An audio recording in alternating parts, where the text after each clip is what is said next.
సోమిరెడ్డి గారు. నమస్కారం అధ్యక్ష.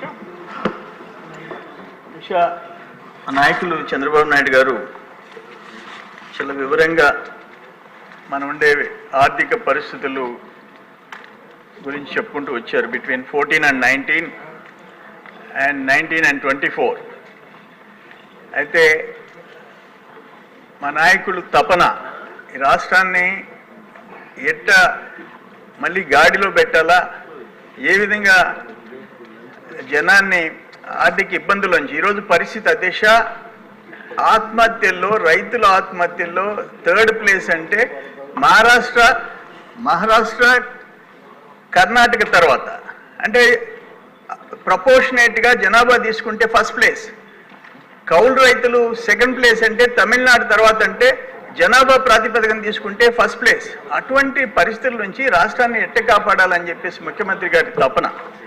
అయితే బాబు గారు ఎమ్మెల్యేలని, మంత్రుల్ని, అధికారుల్ని జనం కోసం బతకమంటాడు. జగన్మోహన్ రెడ్డి ధనం కోసం బతకమన్నాడు. బాబు గారు పర్ క్యాపిటల్ ఇన్కమ్ గురించి చెప్పారు. ఆయనకి ఎమ్మెల్యే పర్ క్యాపిటల్ ఇన్కమ్ ఎంత పెంచాలా, ఎంపీలది ఎంత పెంచాలా, మంత్రులది ఎంత పెంచాలా, తనది ఎంత పెంచుకోవాలా, అది తప్ప ప్రజల పర్ క్యాపిటల్ ఇన్కమ్ గురించి జగన్మోహన్ రెడ్డి ఆలోచించలే. అందుకనే బహుశా ఈ దేశంలో మేము కూడా 30-35 years నుంచి చూస్తున్నాం పాలిటిక్స్లో, ఇతర రాష్ట్రాల గురించి కూడా చదువుతున్నాం, తెలుసుకుంటున్నాం.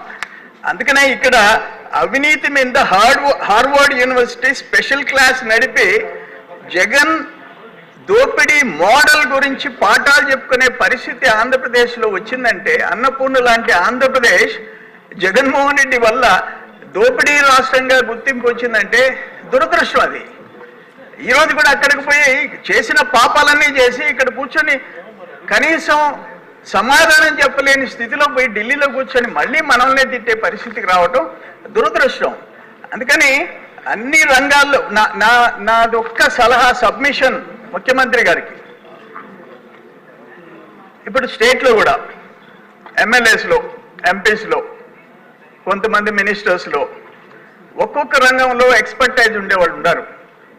ఇండస్ట్రీస్ దాంట్లో కానీ, మైనింగ్ దాంట్లో కానీ, వ్యవసాయం రంగంలో కానీ, ఎన్ఆర్ఐస్ కానీ, వీళ్ళందరినీ ఒక కమిటీగా వేసి కొంతమంది అఫీషియల్స్ని కూడా వేసి షేర్ చేసుకుంటే ఈ రాష్ట్ర భవిష్యత్తు గురించి కొన్ని సూచనలైనా, మంచి సూచనలైనా వచ్చే అవకాశం ఉంటుందేమో అని చెప్పేసి ఆలోచించాలని చెప్పేసి నా సబ్మిషన్ అధ్యక్ష. నమస్కారం. ఇప్పుడే గౌరవ సభ్యులందరూ కూడా మాట్లాడారు అధ్యక్ష. రాష్ట్రంలో ప్రజల ఆదాయం, తలసరి ఆదాయం పెరగలేదు, కానీ వైఎస్ఆర్ కాంగ్రెస్ నాయకుల ఆదాయం మాత్రం 100,000 రెట్లు పెరిగిపోయింది. ఎక్కడికక్కడ ఒక అసమర్థ పాలన, ఒక దుర్మార్గమైన విధ్వంస పాలన జరిగింది.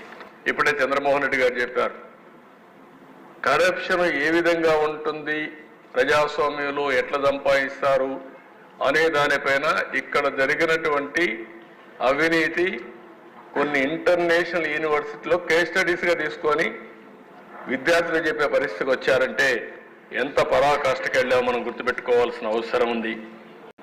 ఇంకో పక్కన ఇక్కడ చాలామంది ఎమ్మెల్యేలు చెప్పారు అధ్యక్ష, మాకు ఐడియాస్ ఉన్నాయి. రఘురామకృష్ణరాజు గారు, చంద్రమోహన్ రెడ్డి గారు చాలామంది అన్నారు. ఈసారి ఎమ్మెల్యేస్లో కూడా చదువుకున్న వ్యక్తులు చాలామంది వచ్చారు. ఐఏఎస్ రిటైర్డ్ ఆఫీసర్లు చాలామంది ఇక్కడ ఉన్నారు.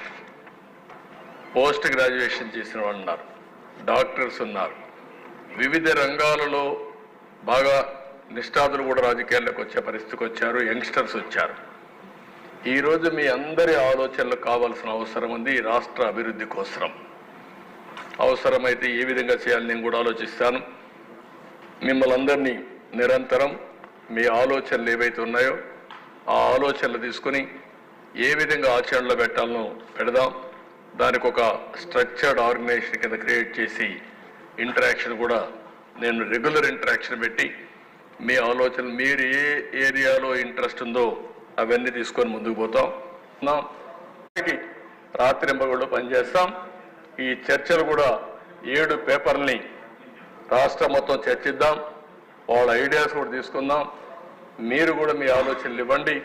మీ ఆలోచనలని తీసుకుని మనం ఎంత తొందరగా వీలైతే అంత తొందరగా ఆర్థిక వ్యవస్థని రివైవ్ చేస్తాం.